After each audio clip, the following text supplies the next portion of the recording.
भगवान ने एक बार मिट्टी को भी ग्रहण किया। बलराम जी ने कहा, अरे कन्हैया माटी खाई है, तो बलराम जी की तरफ सिर को हिलाया, नहीं खाई है।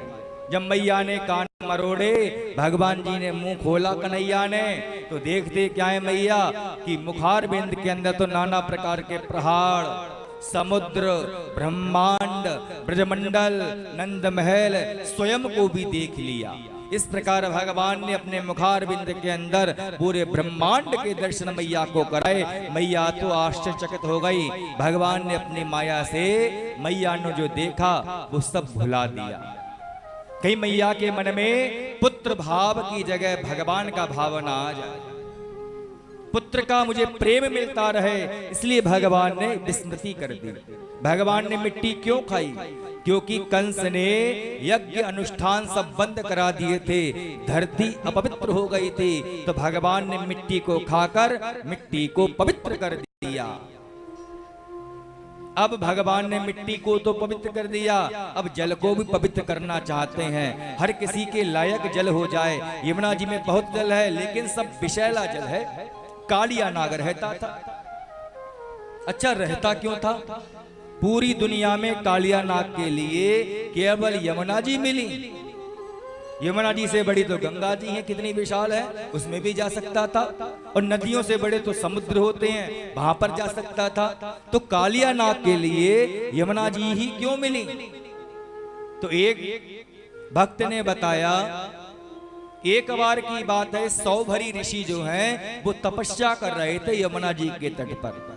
सब ध्यान से सुनो, कौन से ऋषि तपस्या कर रहे थे? सौभरी ऋषि। इसी प्रकार से कथा सुनना चाहिए, सब याद करते हुए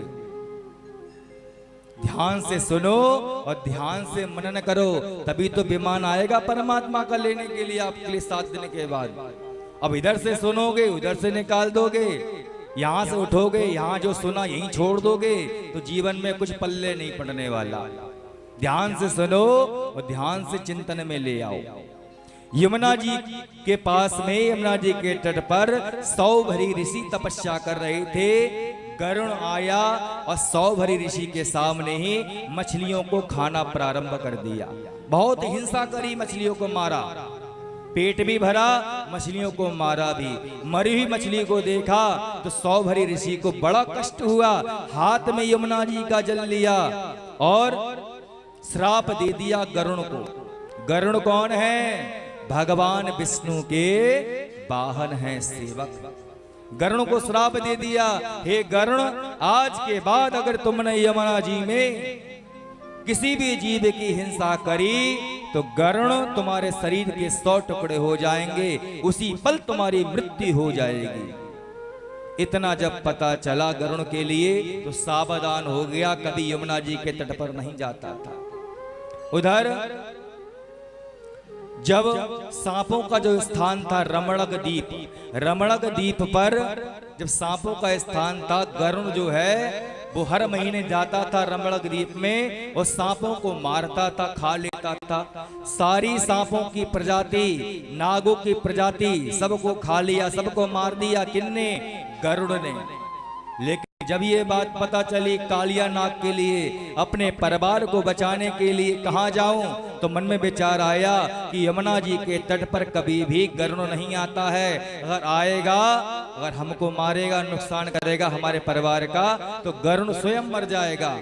तो रात के अंधेरे में जैसे तैसे कालिया जो नाग है अपना घर रमणक द्वीप को छोड़कर कहां पर आ गया? यमुना जी के अंदर आ गया। अब तो बड़ा निश्चिंत होकर रहने लगा। लेकिन सारे सुख कभी कभी जहर बन जाते हैं। भागवत में भगवान कहते हैं जहर क्या है? जहर को जहर ना समझो। अधिकता, किसी भी चीज की जीवन में जो अधिकता होगी वो जहर का ही काम करेगी। आपको किसी ना किसी प्रकार से